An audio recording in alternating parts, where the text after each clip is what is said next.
สุดแสนเห็นใจลำบากเพียงใดน้องก็ทนทานเปรียบเป็นดังเส้นทางผ่านภูมิต้านทานนั้นคือแรงใจเป็นไทยเจ้าอาสัวสารตาสามานพัดลมจมปากอยู่ในคอนดมอายของมุมมีสิ่งสัวหาอย่าได้หวาดหวั่นเพียงองค์นั้นทำใจสบายเพราะห่วงลำบากเข้าใจจึงเอากายมาแลกนาคนเขามองด้วยสายตาเงียบก็สร้างสุดหน้าคนงามปล่อยสงครามหัวใจห่างเหินคิดว่าจากวันสวรรค์คงสีทางเดินได้พบกับความบังเอิญความขาดเขิน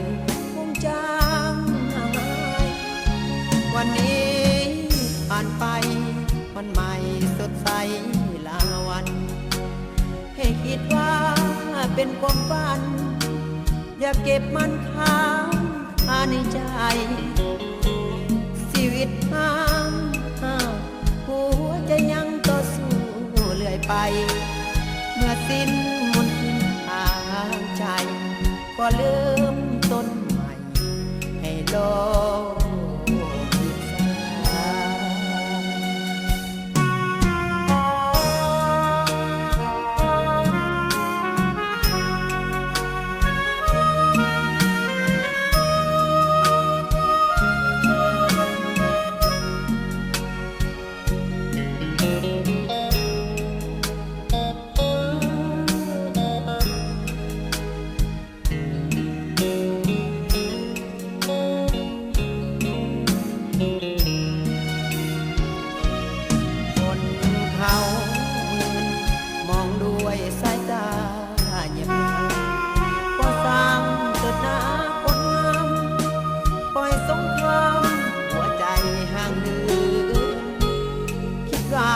จากวัน